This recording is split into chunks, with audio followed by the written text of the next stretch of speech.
Woof, woof, woof. Welcome to Tuesday, and it's time for Two Dogs Digs Hall Pass.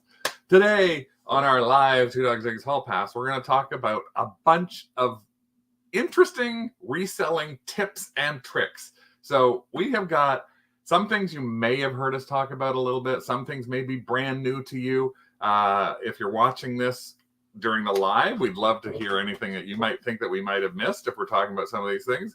But we're going to talk about stuff that's on Etsy, on eBay, on Crossless Magic, on Google, on searches, on all sorts of different things that will help you, hopefully, in your reselling journey in terms of making more money, finding out more info. Those are so many different things that you can help you sort of along the way.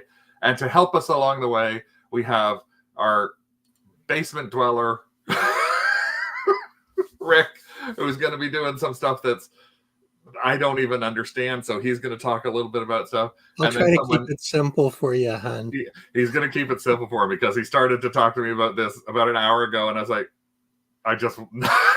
Well, I went from 5 slides down to 1. Yeah, so. 5 slides. I was like, no, that's going to take you an hour. And Carl, who we haven't seen because he was bumped out of the April what was sold in March. Hey, Carl! Still alive in the basement as well. Yeah.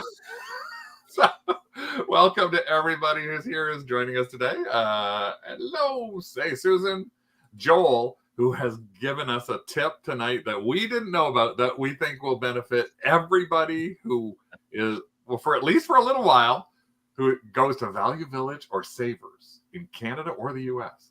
Hey, Susan, Janet, Michael. Hey, Kendra, how are you? Hope you're good tonight. Kathy, Tina. Oh, I think I responded to you, Tina. You sent me a message. I'm pretty sure I responded to you. Hey, Heather and Bob and Charmaine. I think Brian's probably joining at some point. I don't know, Sherry. In cold. Yeah, it is cold up here, too. Hey, yeah. Sandy. Lisa, how are you tonight? Marianne. Jennifer. Greg, hello. And Susie, the fabulous thrifter and reseller yourself. And Carl, of course, he said that. He's here, so he knows I don't have to say hi. And Louette and Sarah and Dawn and hey, there's a name I haven't recognized. Sunflower Sandra. Thanks for popping into this. And woman. Greg is telling us that Kathy is with him to do. Hey, Elisa. No, he said hello, men. Earlier. Oh, okay. Okay. No, but sometimes he's with Kathy, so I thought he could have also meant like Kathy was watching with him tonight as well. So. But I guess I was wrong. So. It could be both. It could be both. So how have you been, Carl? We haven't seen you in a little while. How's the reselling life been treating you lately? Oh, it's good. Like for the first time ever, I started finding stuff again at the thrift stores. So that was pretty good. Yay. Just in your regular searches, you've actually been spotting stuff? Yeah. So that was kind of a nice change. To put a positive light on it, I'm saving a lot on shipping supplies. Wait, that's telling me you're not selling stuff? Yeah, that means sales haven't been great. No, they've definitely slowed down a lot for me. Hey, you don't list, you don't sell, right? No, that's actually, I think that's really kind of true because we started listing again and we've actually had some like sales going boom, boom, boom. We've had a few sales. We shipped, I think, how many packages? And we haven't done Whatnot in a week. Our next Whatnot show is going to be Wednesday. So we took a week off of Whatnot to get ready for a max sold and to get ready for some others, like get some stuff onto eBay that was sitting around in places. And you didn't say there'd be a quiz. Huh? You didn't say there'd be a quiz. When did I say there's a quiz? What did I say about a quiz? You asked me how many packages we ship. Oh, that's a quiz?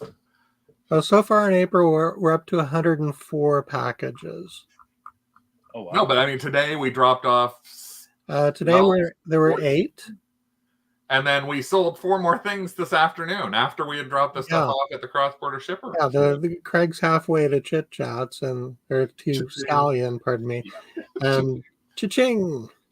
It's always that way, Why does Carl look different? Oh, I'm screwing around my camera settings. Now I'm No, you don't have your peach fuzz. Oh, yeah, I just shaved yesterday, yeah. You're like a baby. Baby reseller. Well, it's funny that we said that Chit Chats thing. So I'm going to start off right at the beginning. with chatting about something which we found out yesterday. If you're in the craft group, the Canadian Resellers and Fantastic Searcher group, and you're in Ontario and you use Chit Chats Express for cross-border shipping, I was really shocked that yesterday we got this email. Mm-hmm. They're closing branches, 5 branches. So we're not, and I understand they've also closed a couple in some other markets, but this was surprising because they're closing Kitchener, London, Hamilton, Brampton, and Ottawa West. Now, Ottawa, they've always had a challenge with, Carl. I think you've said that before. There's been like half the time you can't get to one or too far away, but they're closing Ottawa West now. But I'm shocked at Kitchener and London closing completely. That'd be really hard for people in London. If they close completely here, it really changed my business. Like eBay shipping labels are actually pretty good now. I could survive probably, but losing just access to all of that would be pretty bad. But honestly, every time I went to the Chit Chat locations here, I was usually the only one in there. So I'm not surprised that they shut down. They've shut down actually 2 locations in the last year or so.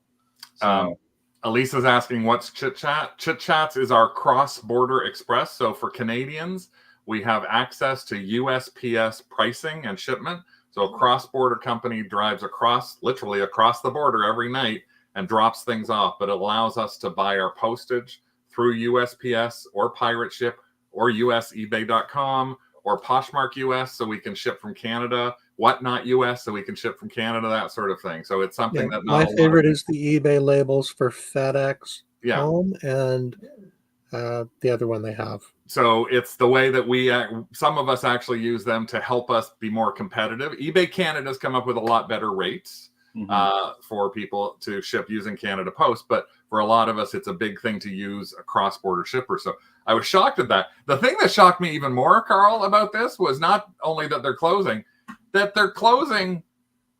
in a week. Like if you were in Kitchener and you were using them as then all of a sudden they say in a week we're going away. That's really not great from a business perspective. So, but what I will say, and I did say this in the craft group, so it's very important. If you were using them, first off, you're going to have to find somebody else. So let's just immediately sort of get rid of any fears that you have, because Stallion Express actually has locations in 4 of the 5 markets. I think they may have an Ottawa, or they haven't got an Ottawa yet, but they have 4 of the 5 locations. So London, Kitchener, Brampton, and Hamilton, there are abilities for people to actually switch to Stallion Express. So we have a code. If you look at the beginning on the description for this, you will find that. You will find the code, and you can actually get a $25 credit when you load $100 onto them to pay for all of the shipping. So you can buy shipping in multiple ways on Stallion. You can use Stallion just like you may have used Chit Chat. You can buy your shipping directly with them, or this is the one thing that Chit Chat didn't let people do either, which is amazing and great for us, is you can buy shipping elsewhere. So you can buy shipping on Pirate Ship, on USPS.com. You can have labels printed by Poshmark.com, by Whatnot.com, and you can drop off packages. And what they do is they charge you 70 cents to 90 cents per package that you drop off. So it's just another way for you to be able to potentially do things. It's kind of confusing. Yeah, we try and help people as much as we can. So, no, they're not like bootleggers. They're going across the border legitimately.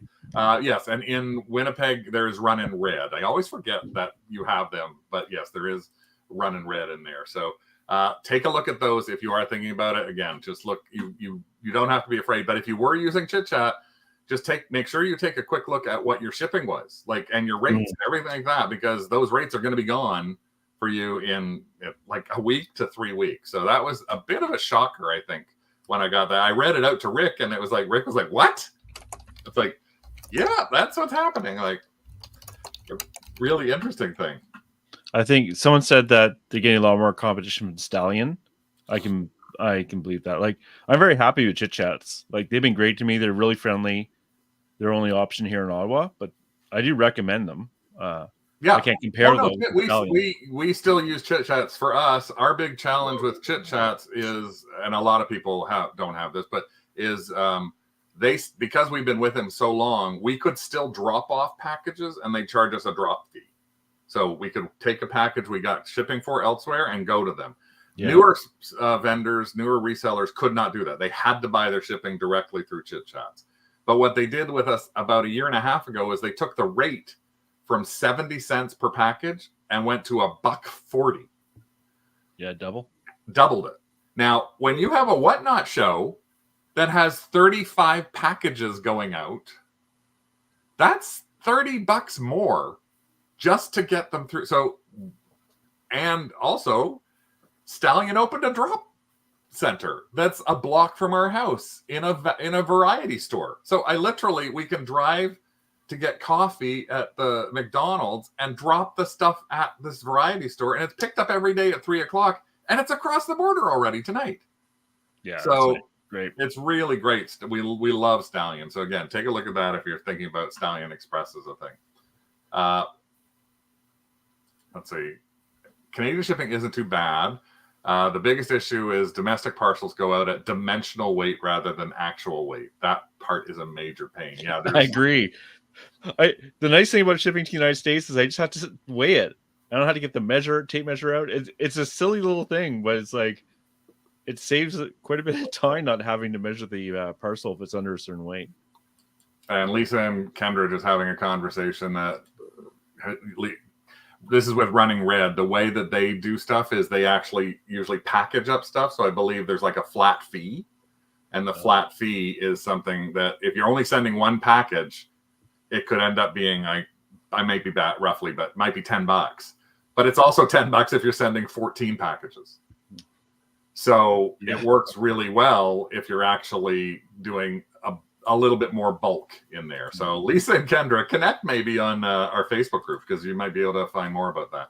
And Charmaine is still looking she should start one. Yeah, she's in Windsor. I actually thought about that, Charmaine. Maybe it's something that you and Brian can do.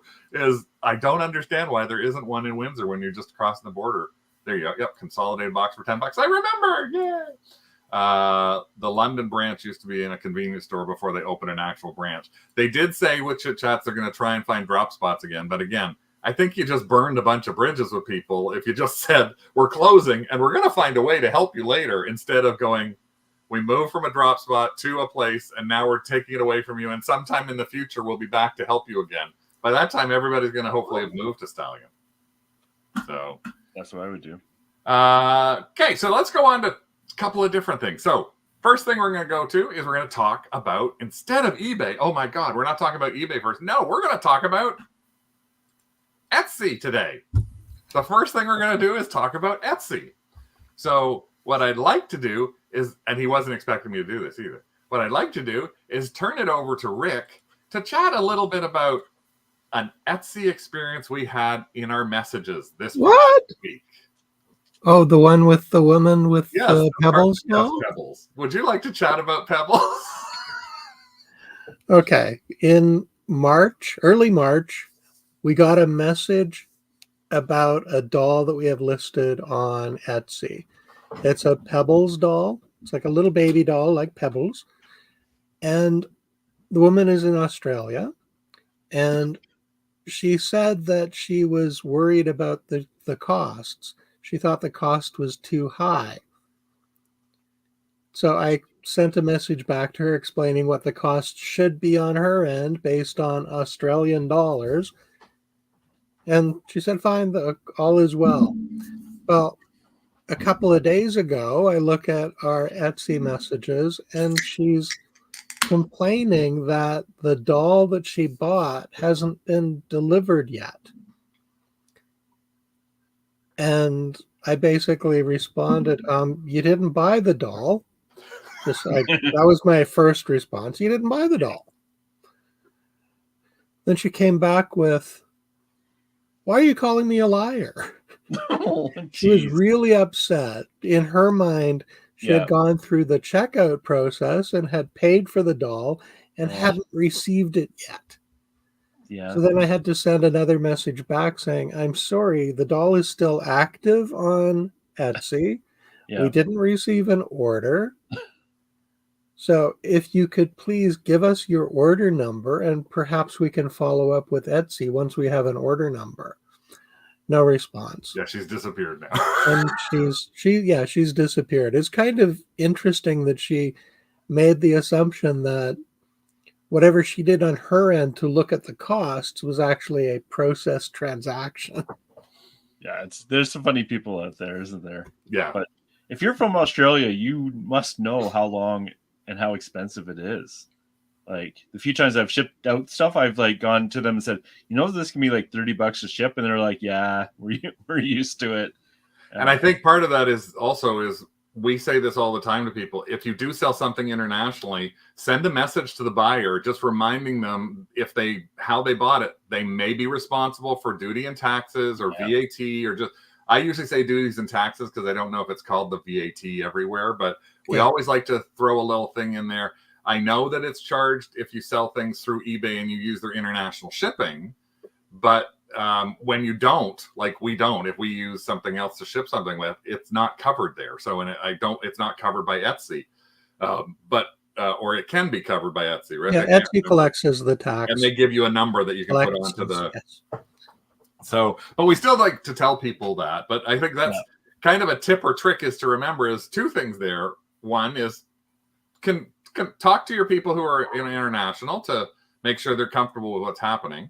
But the second thing is Rick was very pleasant in his responses. And I think that's the one thing that is a big tip for everybody is to take the step back and not yell at the person. Like the reason Rick explained, like she actually I read the messages afterwards and she wrote, I've been on eBay for a long time. So Rick said, this is about a transaction on Etsy. And that's where she said, you're calling me a liar? It's like Rick had to nicely say, no, you mentioned eBay. Like, yeah, I forgot about that part. He was so nice in trying to alleviate her issues. I'm sorry that you feel this way. There is no transaction. This is still available in our store. We only had one. So it's very difficult at times to do that. So I always type something and then I delete it all. I always recommend that he use the notepad or Word or something outside of email or InMail or inside the platform messaging system, just so that you don't accidentally hit send. So customer service is key to everything. You can be frustrated as all heck. Tina said she had an Australian buyer go sideways. Tina said she had an Australian buyer ask to ship a sewing pattern direct versus eBay International, and she did. So, and she was very happy with it. And I think that's the reason a lot of times, if you're advertising on the .com platform and you're in the US and you're a US seller or you're a Canadian seller who's advertising on .com as your main platform, you've got to remember that if you use eBay International Shipping, they automatically charge all the duties and taxes. And what happens, as I've always said, 90% of the time, the stuff that we order from the States directly to us in Canada, we don't get charged those things on. They arrive. It's only about 10% that actually get stopped and we get the charges on. So it actually makes a lot of people go, I'm not buying this because all of a sudden this $20 thing, eBay wants $35 in shipping and taxes and and they go, no. So they stop buying it. That's why we always say, take a look and buy it from Pirate Ship on the US, buy it from eBay.com, but don't pick their international shipping. And that's something that you can also turn off. Funny thing is, we're talking a little bit about eBay now, but Carl had a really good point that he was making earlier, which is if you are doing stuff on eBay.com, one of his tips, and we don't really see it that much because we don't use it though, is what were you saying about shipping prices, Carl? Yeah, so I've heard from one issue is this is only for the Americans, is that when you ship your stuff and you're printing your label, sometimes they'll put the cost of how much you pay to the seller for the shipping label, and it can be really different from what the buyer paid. And if it's on there, they're going to get really upset. And someone on another channel just making the point that if that's happening, it's just a setting that you can click off when you're printing labels, and then you won't have that problem. Because that would because often it can be a big difference, and I don't really want the customer to know. Yeah, Like- we're the same. We just want them to see a blank box. We don't want them to see you were charged $3.46, and then they charged me $15 because Or they charge me $4 and they Yeah. want their 50 cents back, right? Oh yeah, Right. So it's just like Yeah, they're just going. that's more like it, Carl. The small Yeah. amounts are usually the triggers for big responses or big reactions. Yeah. So I don't want that stuff. Elisa made a comment. She had a scammer who said they hadn't received the purse that went along with an American Girl doll, and she responded with a photo of the doll in my hand, including the purse. Right. And Dawn says she almost never buys from US because so many people use the eBay international shipping, and it's $25 that weighs a pound. Yeah, that's the biggest problem that you've got. Yeah. So, she wanted a refund on something they didn't buy. So Well, that's a pretty good trick. Tina mentioned this is, I think, part of what you're saying, Carl. Tina's mentioning that eBay sent a message out saying some sellers got an email stating May 15th, eBay will flip their listings to use eBay discounted rates. And that's part of the place where people are worried about it, because if they have a flat rate or something like that, it's going to show the eBay discounted rate. Price. Yeah. So that's something you don't want people to see. I don't personally want, because the thing is they're not going to show the eBay rate plus the 12.97% that they're charging us the fees on. No, and They're shipping gonna show materials just the shipping rate. And it's like, that's not fair. If you show the postage rate that you bought and you don't show that we're paying a fee on top of that, that's not really fair to show people. You should be, if you want to show it, then add in 15%, which is what you're charging me to give them that rate. And sometimes I'll add a little bit for something that's a pain in the butt to ship. I'll use this slightly, like for teacups, I want a big box. So it is on calculated shipping, not on flat rate shipping. Yeah, non-flat rate. And I just use flat rate now for pretty well almost everything. Andrews, I think eBay wants all their shipping to be only through their label, and it's a first step. Well, if they implement that, they're going to lose a lot of sellers. That's very true. So back to something else on Etsy, though, that's a positive, which I didn't know, is we talk about getting an email and having this conversation about something that didn't even sell. Well, here's a conversation of something that I just found out about on Etsy yesterday. We had someone who was looking at one of the items we had for sale, and when they sent us a message, this was the message that came in from them, and they were asking about a specific. I did that the wrong side again. Got to get this over. They were asking about something here. I'm just trying to see if I can get up on this. So it's like they said, "Oh, is there anything you can do to get this item cheaper?" And I was like, "No, I can't." And then this is what I found out, which was really interesting. On my reply, so this is a reply to an actual item. Down on the bottom here, they've got a new thing called Quick Discount. And what this allowed me to do yesterday is literally add in a quick discount to this email, this message between it. So it's not going to everybody else on Etsy. Yeah. It's created just for this message, which I thought was great. So I was able to go and click on this and look at, boom, it popped in the code right there for somebody to use. And the nice thing about it is with Quick Discount, it expires in 5 days. You can barely see it, but it expires in 5 days, and you can do up to 30% off. Lisa's saying they added it a month or so. Again, I've never noticed it. Because I haven't had a lot of messages in Etsy, I never noticed it. But I just thought this is a great thing to do, so that when we get it, it's kind of like being able to offer, like send an offer to somebody on Etsy, which you if they don't put something in their cart or anything like that, it's something that, wow, this is a way for me to say, maybe this will entice somebody. And he was asking for an item that was listed at $99. He wanted it for $65 plus shipping. So I had to point out to him that it was free shipping, but I thought, but I can give you a 10% discount. Yeah. And I thought, how am I going to do that? Because I'm still learning a lot about Etsy. And then I found this, and it was like, yay, he hasn't bought it yet, but I only sent him that message, I think this morning at like midnight. So hopefully Greg is drunk typing as well. Had a guy today saying you need to charge me more. For shipping, more like I've heard of people say that they You contact need to this. charge me more for an expensive item. Yeah. Susan's saying you can now allow offers on your Etsy listings if you choose to. Yes, you can do that as well. And there is ways for you to put coupons in there for people who put stuff in their cart, abandoned carts and things along that way. People who favorited your items as well. But again, this was just something that was new to me, and I thought I'd point out in case. So my takeaway from that is that if you're using different selling platforms, that take a minute to actually review what changes have been made on that platform. I know for eBay, they have their quarterly seller updates, and it's easy to find all of the information about the quarterly seller updates. If you go to the eBay page and go down to announcements, in the announcements section, they've got all of the seller updates plus some. The thing about Etsy, I don't really see many emails from Etsy saying, hey, we've made this change, we've made that change. It's kind of, you have to discover it. In a lot, again, we don't use it a lot, but that's one of the things that we found.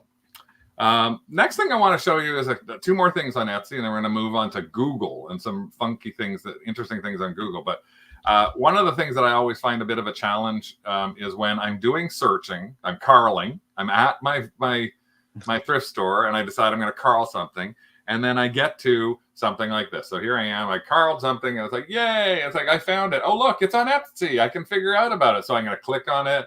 It's on Etsy. Yay! I can visit it. I go to visit it. Damn, it's sold out. Now, if you happen to be on an iPhone or iOS, you can click on that sold out, and it'll take you to the original listing, which will tell you the price. Did you know that?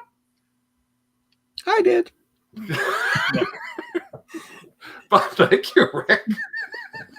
You're always screaming at me. How did you get the price? I don't get it. I will be in the store, and he'll say, I'll say, how did you get the price? He goes, well, you just click on sold out, but it doesn't work on iOS or on Android. But here's what can work. If you copy up here, this is what I did. I copied and I sent it to a message to Rick. So it's to myself.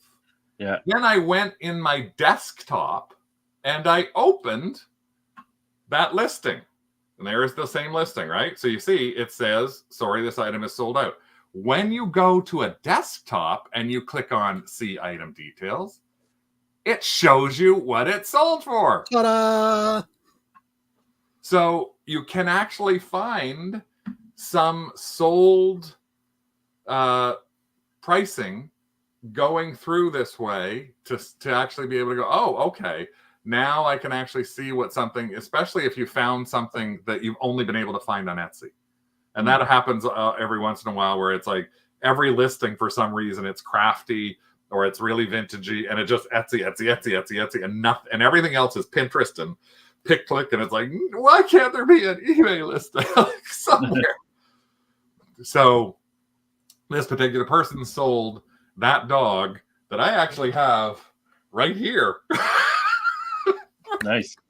And it's like, okay, that sold for $178. Guess what I'm going to be listing a little while later. So that was one interesting thing. I didn't realize you had that upstairs. Yeah, I was taking pictures. Oh my God. Trying to find it. But here's the other interesting thing, and I'm going to do a little cheat for people. Now, everybody who uses eBay likes the fact that you can do a sell similar. So when you find an item on eBay, and you can do this while you're thrifting, you could actually thrift the item, find it, and go, I'm going to sell similar, and get it put into your drafts right away. But the problem is on Etsy, you can't do it. But yes, you can. How can you do it, you may ask? How is that possible? How is that possible? Can you sell similar on Etsy? Well, the way that you can do it is by using a program that we are talking about all the time now, Crosslist Magic. And you have to have a desktop in order to do this. Crosslist Magic is a Chrome extension, meaning it adds itself into the background of your computer. It's very safe to use. And what it allows you to do is to take things from all of these different platforms: Depop, eBay, Etsy, Facebook, Grailed, Instagram, Mercari, Poshmark, Shopify, Vinted, not Canada because there's no Vinted left in Canada. But it allows you to take, it puts this little tiny little feature, the little sheets, green sheets in the background, and it uses that, you click on that, and it creates a listing on those platforms. So I'm just going to go back and show you, wait a second, we found this sold out item, right? Well, take a look up in this corner. You'll see it's actually magic. There's the little paper. There's the crossless paper. If I click on this, and I'm choosing up here, here's my Chrome extension. I'm choosing, I would like to list this on eBay. So I just told you, I got this thing. I need to list it now. I want to list it on eBay and Etsy.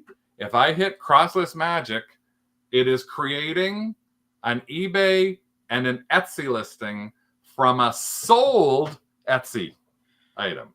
Nice. It can also create it from any live Etsy item. So there it is. I can then, it's just taking the time to pull all the information out of it and grab it so that it will give me an Etsy listing that I have to finalize the draft for and an eBay listing that I have to finalize the draft for. So it's just doing all its thinking. There you go. So here's the eBay listing. I'm going to remove all the photos, obviously, because I'm going to put my own in. But I'm just going to save this right now as a draft. I'll fix it all later. But now I've got that as a draft in eBay. And if I go to Etsy, I do have to say that it was made by another company and it is a finished product and estimate the date. And so I'm going to say, I think this is 1960s, continue. So I have to fill in a little bit more in here, but it keeps, again, I can take all the pictures out. I can do whatever I want with this. It pulled all of the information in there. So everything inside here. And if I'm going to save this draft, it even pulled price. What? So much quicker than using cut and a paste. Oh, yeah. And there's the let people make offers on your listing. It has to add a quantity. And then the only other thing that needs to be added is the category. So in this case, I'm just going to say decor. And I'm going to call it wall decor. I will change it later. And then I'll save this as a draft. Oh, I got to fix my shipping profile. So my shipping profile, I am going to put free, save as draft. So now I have that built in from Crossless Magic. So again, all you're doing is finding any item on Etsy at all. You can look up any item you want. If I go to just regular Etsy and I decide I'm going to look for a sugared snow hat. I don't know what that is. I don't even know what that is, but I'm looking for a sugared snow hat or Holly Napco. And I go and I search for that. Any one of these items I pull up, that top corner, there that is. I can, again, Crossless Magic this to make an Etsy listing. So I'm selling similar. I can Crossless Magic this to make an eBay listing if I don't sell on Etsy. So you can still use Etsy to build eBay listings. How much is Crossless Magic? Well, interesting that you should ask. Because with Crossless Magic, thank you, Susan. I know it wasn't, but Crossless Magic is $9.99 US a month. But if you go in here, you get 7 days free. If you use the code 2dogsdigs, you will actually get 3 months after that at $5 a month. So you get $15 off. So you get 7 days for free to try it, and then you would get 3 months at $5 a piece. So again, it's really an impressive thing, and I'm finding little things that are new that I can do with it all the time. I'm actually in touch with Attila, the gentleman who created it right now, to find out more about if he can do anything more with worth point listings, with max sold listings, with whatnot listings, and things along those lines. It does work, yes. When you're trying to cross list dozens at a go, it takes a while. It's very true. But again, the way I kind of look at it is it's a great thing to be able to sit and do one or two things a night, especially if you're trying to move to a platform you weren't on before. So with us, we're now close to 100 items, I think, on Etsy, and we were down at 50. It's because we just started popping back and forth. The challenge, Elisa, with bulk cross listing at this point for any other property, if you're Canadian, we have not found one that works, especially with Etsy because of the .ca thing, and it doesn't work with Poshmark Canada. This is one of the few that I found that actually works with everything in Canada and in the US. Hey, Diana, no worries. Computer problem. And $10 is also a lot cheaper than the competition. Yeah, Yeah, I think the I brands out haven't there, looked at it for a while, but I think they're like $30 a month or something. At like least, yeah. Next, we're going to go on to Google. Google, and we're going to talk about some things that are be interesting that are in the Google world. So the first one that I'm going to throw to is Carl. He just brought up something that is another Chrome extension. So another one of those things that sits in the background of your desktop, and that is a thing called context menu search. Am I saying it right? Yeah, there's a few. I've shown this before, but I think it's good to repeat this for people who don't know or have forgotten about it, because this saves you so much time when you're comping for auction sites. So I'll use it a lot on like MaxSold. And what I'm trying to show here is I typed in Skylander into just my normal Google search. And if it brings in the drop down and see at the bottom there, it says eBay sold.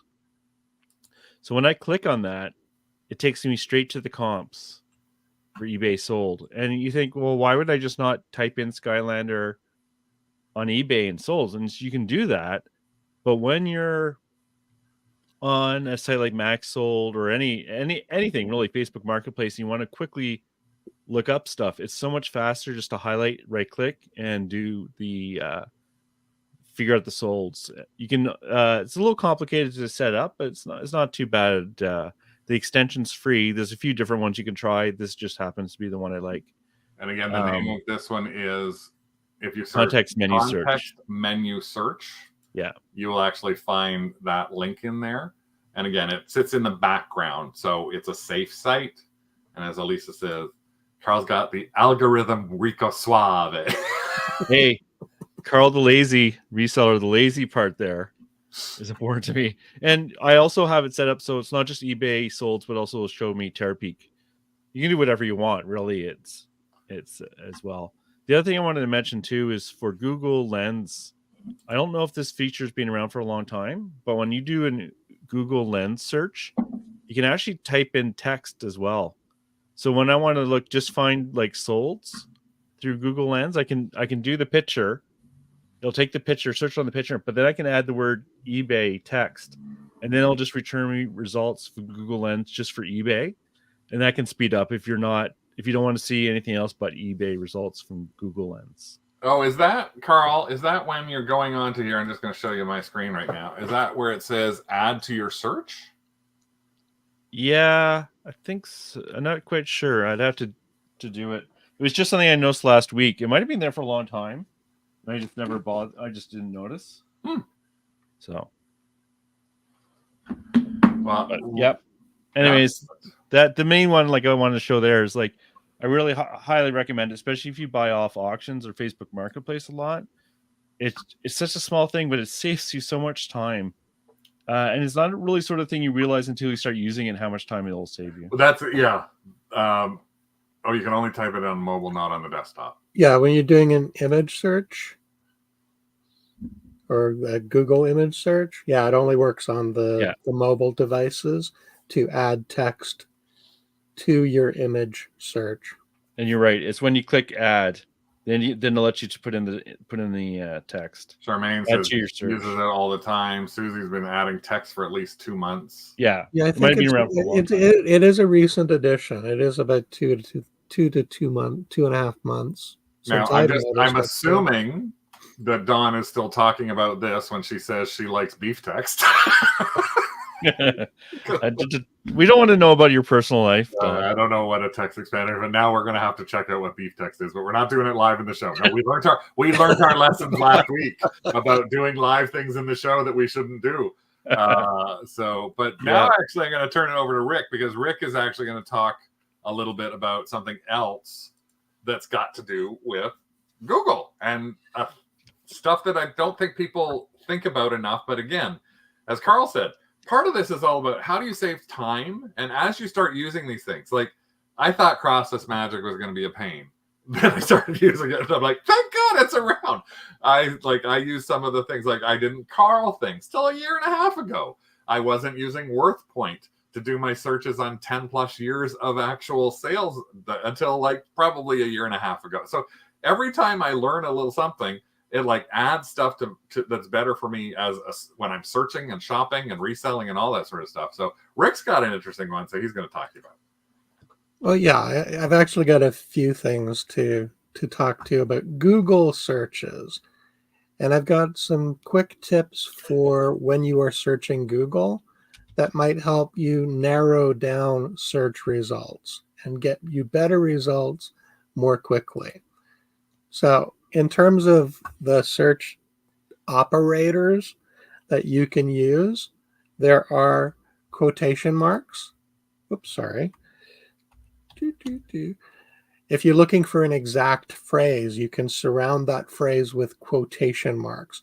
You know, for example, Barbie fashion queen. If you look behind Craig, there is a plaque on the wall that has the text, "The wishbone will never replace the backbone."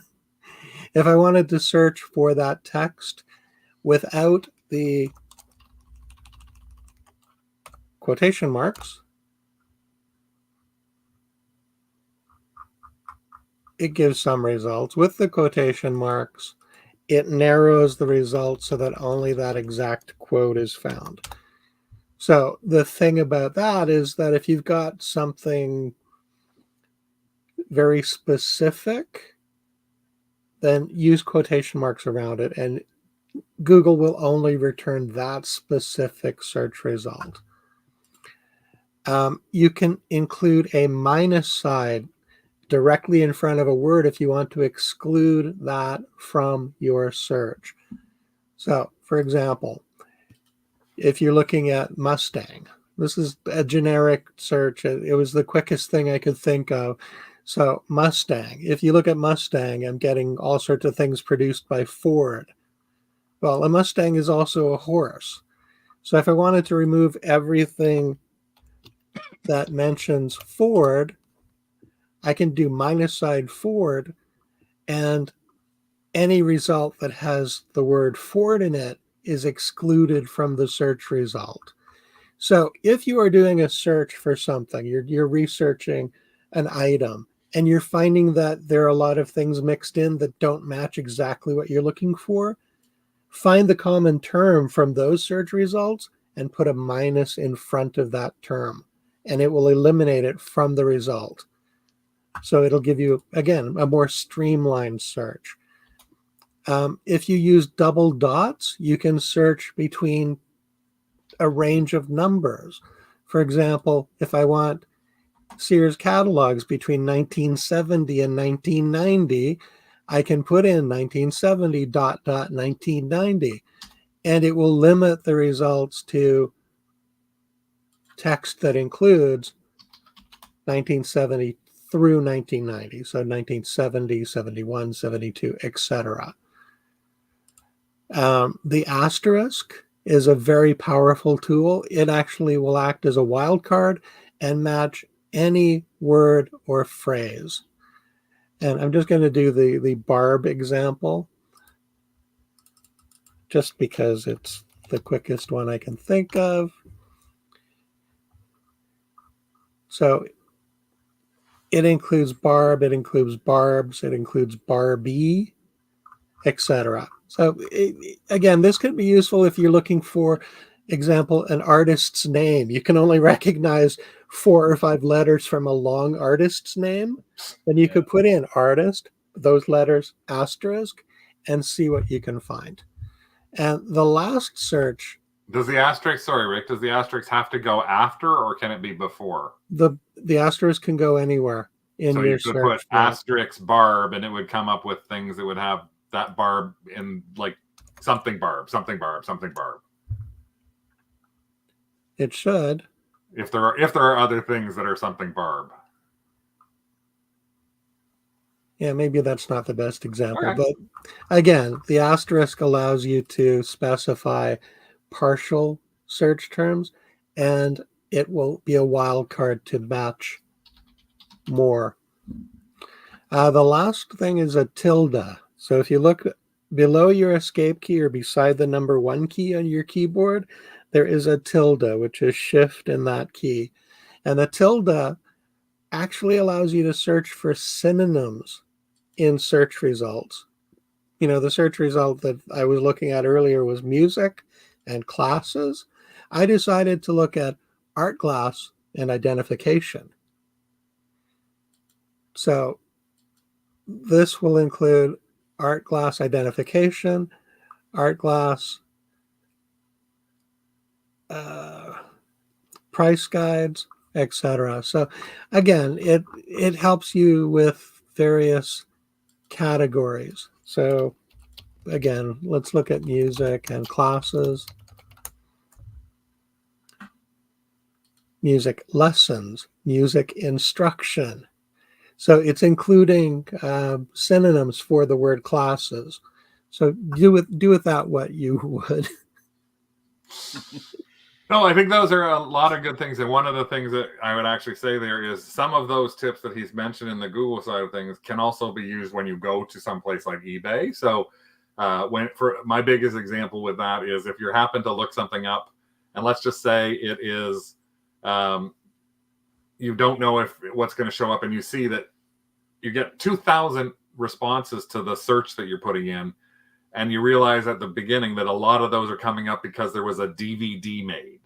That if you put minus DVD, all of a sudden it goes down to 300 searches. It's like, oh my God, it took away 1,700 DVD listings. So again, it's just a way when you're searching or something like, and I found this mostly on eBay, and probably works on Etsy as well, is that if you do something and you've got too much in there, or you're trying to figure out, there's a commonality showing up. Like even with Rick, when you said Ford, it's like you said, if you put in Ford or you put in Mustang and you take out car and you take out horse, all of a sudden you're going to have a whole lot less things that you're going to be searching for if all you knew was Mustang, was the name of the brand or the thing that you thought you had. It was it's a can and the can says Mustang, but actually I did have an example of the quotation marks.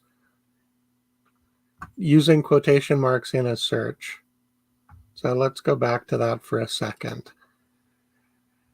In our Canadian resellers group on Facebook, Sandra posted a question about something that she wasn't finding comps for.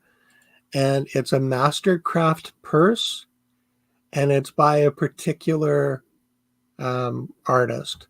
It includes the word or the name Création Monsieur Henry. So the results, if you include quotation marks, are very specific. You can see there are 4 results. It's showing the purse. It's showing the purse as well. But if I take off the quotation marks, it's actually showing a lot of results that don't really apply. Somebody named Monsieur Henry, some movie about Henry, like a movie that includes Monsieur Henry. Again, that's actually a better example of. So just think about those as some way to use quotes. Again, one of the things, and we didn't put it up here, but it's one of the things I always have to tell Rick as well is when you're going to do searches on Google, on eBay, on WorthPoint, on Etsy, any place you're going to do searches, make sure that the first thing you don't do is start out with a 7-word title and then come back going, there's nothing. You got to remember that when the more specificity you have in the title, the harder it is to necessarily find things. So I often see, and I have a conversation with him all the time, where he'll go, I couldn't find anything in my phone. And then I'll be like, I'll just put in Monsieur Henry purse. And I'll go, look, here's 3. And he'll go, why not? I said, because you put in Monsieur Henry leather French brown purse vintage. That's like, it can't find all of those things. So again, when you're thinking about doing your searches, sometimes it's better to start a little smaller. That minus sign can help you a lot, and then add to it so that it does narrow down exactly what you're talking about. eBay search can be really funny. If you search for teacup in 2 words, or you search cup tea, you get different search results. That's another thing that drives me crazy. Yeah. I have no idea why people are talking about wind. What are you talking about? I mean, very quiet. If you put in Carl, Mustangs will show up in the search because he is a windy stallion. I know. Oh, it's my chair. You're making fun of my chair? Is that what it is? Oh, Wild Stallion, not Windy. But Okay, John good. Fenty is Windy too.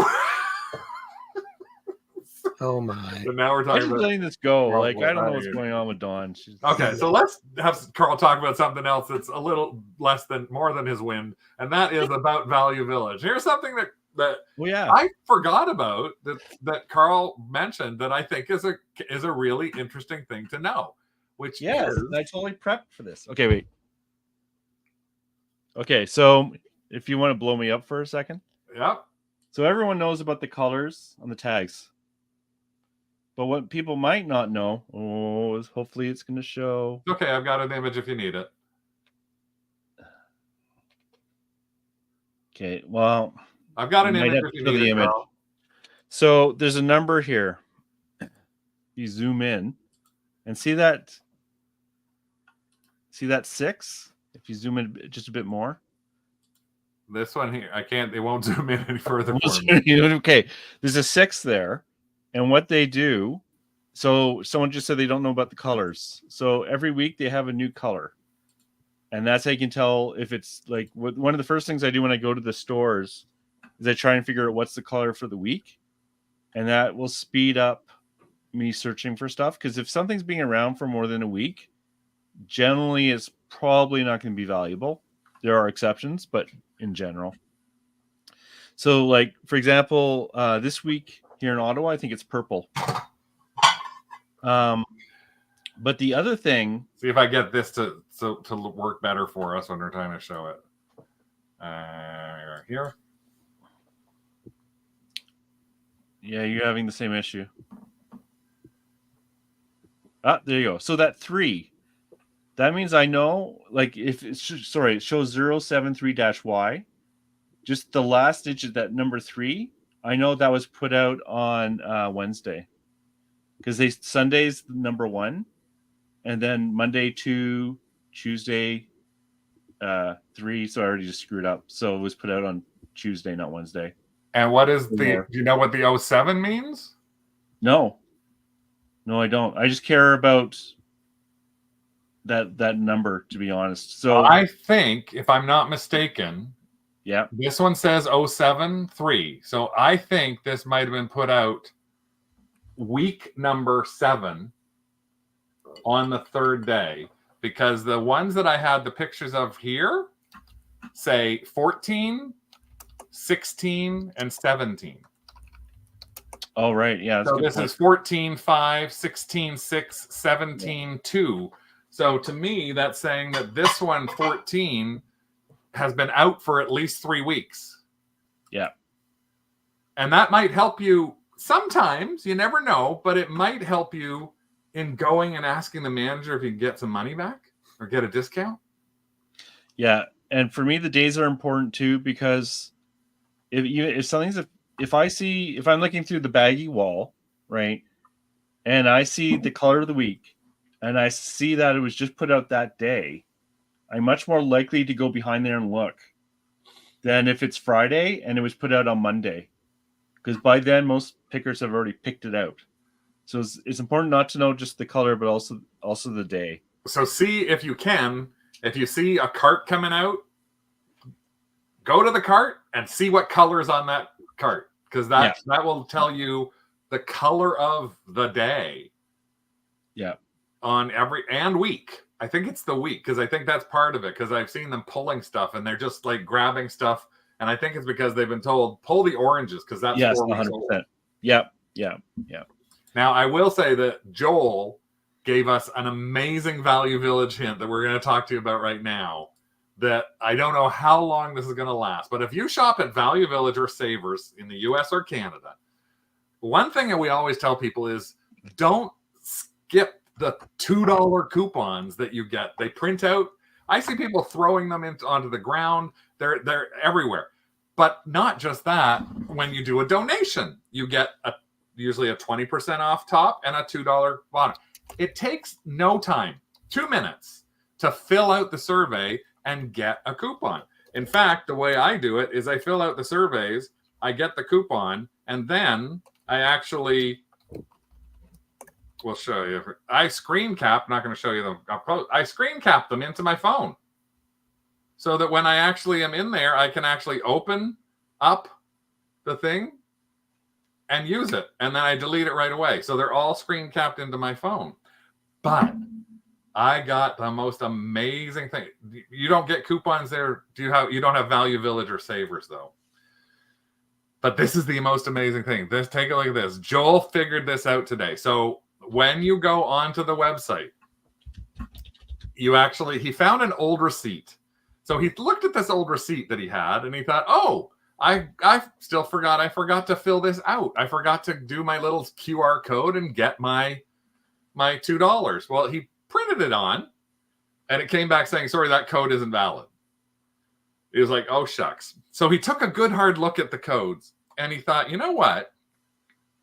I think that there's something interesting about this code. And this is what's on this is what they look like. This is we'd like to hear from you. And he looked down at the bottom of this code, and he thought, I think this looks like a day, a month, and a year. Because the one he had was actually like 23/06/23. So it was like over a year old. So smart little guy, what he did was he went in and went to the Value Village page, right? Where you go, and this is the same thing. This is Value Village and this is Saver, same page. And what you do is you click in and you go to type in the code from your receipt. Well, what he found out was he typed the code with yesterday's date. He just put in the code and put in the dates. Instead of 06/06/19, he put in the date of 04/22/24. Guess what he got? He got himself a $2 coupon. Mm-hmm.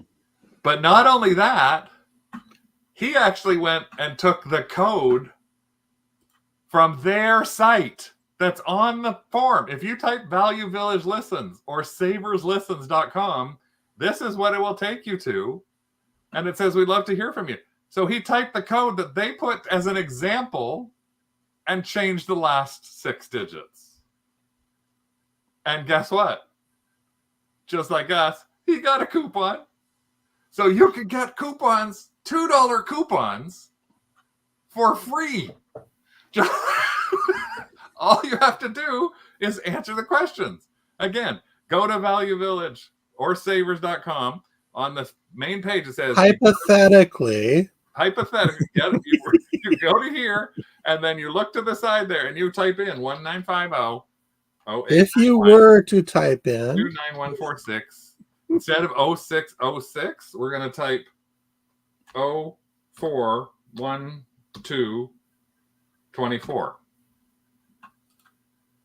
Okay, maybe it's 24/04/24. Oh, no, we're not at the 24th yet. Sorry, 22. There's an error on this page. I just did it though because I did it and I got myself a coupon. Yeah, that's what always happens when you do things live in IT. Yeah, it's very true. Every time I said that to Rick. If you try and do something live, it never comes up properly. But yes, it's very. You just have to go there. And again, I'm going to take a quick look in here and see what he said on it. It is you take it and you take the. You put in month, first 2 digits month, second 2 digits day, third 2 digits year. So that's what he ended up doing. He put in month, day, year, 04/21/24. He's also saying it only works. Of course, now I did it not on this thing and it worked.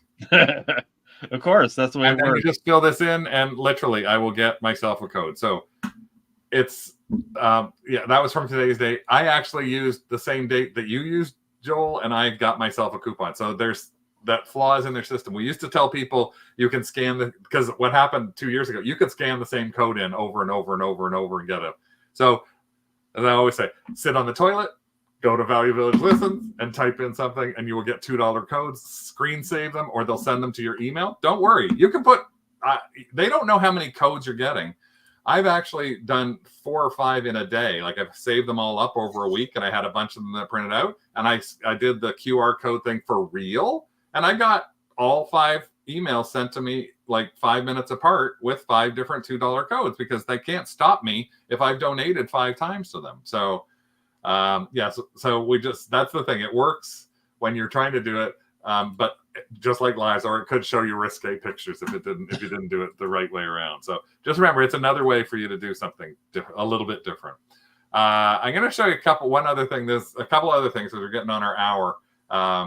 And it always runs this way, but Carl had a great thing which I wanted to bring up, and this is the image that we have for Carl. You remember what this was about, Carl? Is this about shipping? Yeah. Don't be afraid of shipping. Yeah. So I just want to say, if you have something that you're scared of shipping, you don't know how to do it, just list it, because you'll figure out how to ship it when the day comes. Because if you don't do that, you go, I'm going to wait until I figure out how to ship this thing. You'll never list it. It's a pretty, and I'm not saying I'm not a hypocrite when it comes to this. Yeah, right? For me, that conflicts with you have to have a box to ship something in before you list it. Yeah, I never worry about finding a box, because worst case scenario, you can Frankenbox, which I hate doing, but you can. I've done a few of those recently. No, but my point about that, Rick, was when you have something in a really weird size or shape to make sure you have the box. Yeah. I don't mean that if you have something like that you want to ship. I wouldn't be afraid to ship that. I'm afraid of shipping a set of dishes. Well, dishes. You are afraid of shipping a set of dishes. He's making us put the set of Galaxy dishes that we bought into Maxwell because he doesn't want to ship them because he's afraid that he'll break something. And I was like, but they sell for $250. He goes, nope, he doesn't want to ship those. So we don't take our own advice sometimes, but that's because he's the packer and shipper. So last but not least, we're going to show you some things that are about Facebook. Especially, again, if you join the craft group, that's an easy way to learn a lot of things that you possibly can about stuff. But there's a couple of things that we wanted to chat about. One of them was, there's the craft group, in case you remember, Crazy or Canadian Resellers. One of them, and this is something that I always try to make sure people think about, is think about joining groups to sell the type of things that you've got. So I've got some stuff in there. We actually have sold a number of things in various groups, but if you happen to be looking to sell that Napco planter, you can put that in, but instead of just looking there, look down the side and you'll actually see groups. And it will come up with a bunch of different things. This is carnivorous plants. Okay, so maybe that's not the right thing to do. So let's take out planter and let's put in vintage. And let's see what comes up there under groups. Lefton, Napco, anthropomorphic. And so you can join some of these groups that will help you. Look, there's different groups in here. You can take a look at them. I always like looking at these, and then you click on them, and the first thing I like to do is click on them and then click on the name itself and try and see what the rules are for the groups, especially because in this case, there's no active auction links allowed. There's no teasers, things like that. So one of the reasons I always tell people to take a look at that is because you don't necessarily want to join groups that you can't sell in. From a reseller standpoint, it's like, why am I joining these groups that aren't going to let me sell something? I'm not in a group to show off my Lefton figures or my planters. I'm in a group because I want to try and get rid of them. So there's a few groups that I've realized lately. I went, I'm going to go post something for sale on this. They go, they don't allow sales. And they also don't allow eBay. Every once in a while, you can find some great groups that will allow you to post sales on there. They'll allow you to post links to your eBay, your Etsy stores. They'll allow you to post whatnot links, all sorts of stuff like that. So look for groups. If you're finding something that you've got that you're not used to selling, or something you even have a lot of, but you think, you know what, I'm going to try this. I'm not getting traction on my eBay page or my Etsy page or my Posh page. Try and see if there's a vintage clothing page that you may try and look at and see if those are another way to sell. But not only is it about a place to sell, it's about a place to shop. And Carl, you had a really good point in this, is searching Facebook for. Right. So when this comes to garage sales, especially community garage sales, I was finding a lot of people do not put them in the marketplace. They put them in events. So and same with estate sales. So I've added, it was just a quick tip that when you're looking for community garage sales, which are my favorite, or estate sales, look in events, because like I said, they don't always post them in garage sales, and I miss them that way. So interesting. I just happened to click garage sales and look at the thing. It showed up all these events in my area, online garage sales, Innisfil's biggest garage sales, some groups I've joined as well. So, but yeah, I'm always saying you look there, go to Marketplace, and under Marketplace, search garage sale. Now, here's something that I think people don't do as well. And we do this when we travel. We search Facebook for garage and estate sales, but we change our filter to where we are. So I will go to Buffalo, New York, and I will change my filter, and I will now hit the search on there, and it's going to give me Buffalo garage sales. So don't be afraid to change your search parameter, because look at this. I now know that if I was going down this weekend, there's a rummage sale in Bowmansville. Damn it, I'm missing it. It's $1 a bag, $3 a bag. I gotta go. But type in church rummage sales, estate sales, or anything like that. But anytime you're going on a trip somewhere, we're thinking about going to Stratford. And if we're going to go to Stratford, we're going to see a show. Well, let's look up Stratford and Stratford, Ontario. And then again, apply that. Boom. I'm now looking at Stratford, Ontario garage sales and moving sales. So that's a really great thing to think about, is to adjust a little bit on your actual search mode to go, I want to look up garage sales and estate sales.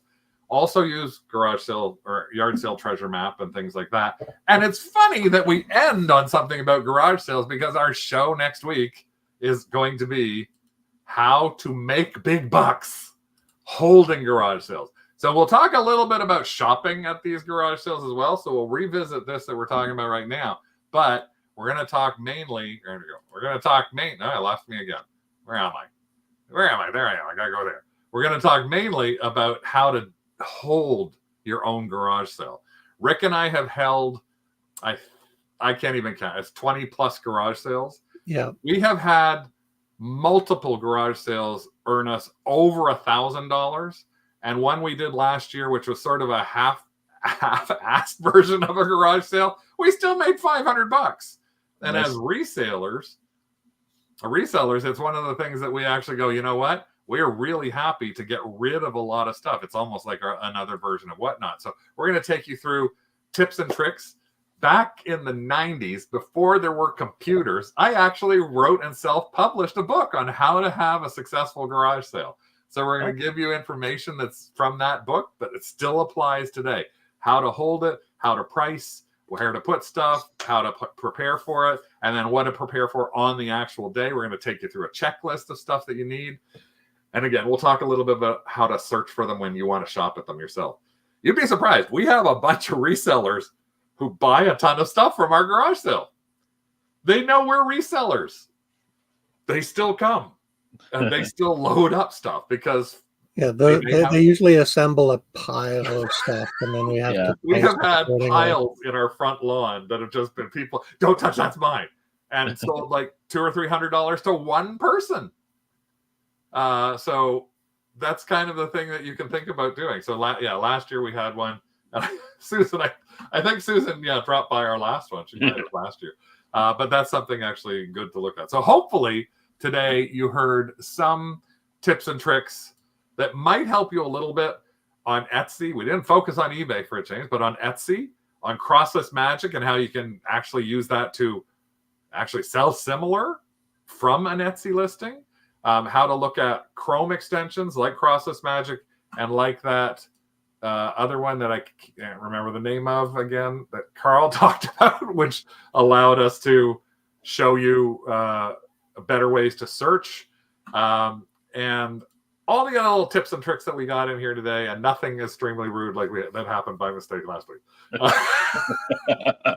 Yeah. Thank you, Carl, very much for joining us here today. Thanks. We topped out at over 50 people live, which is really great because I'm glad we've got more and more people.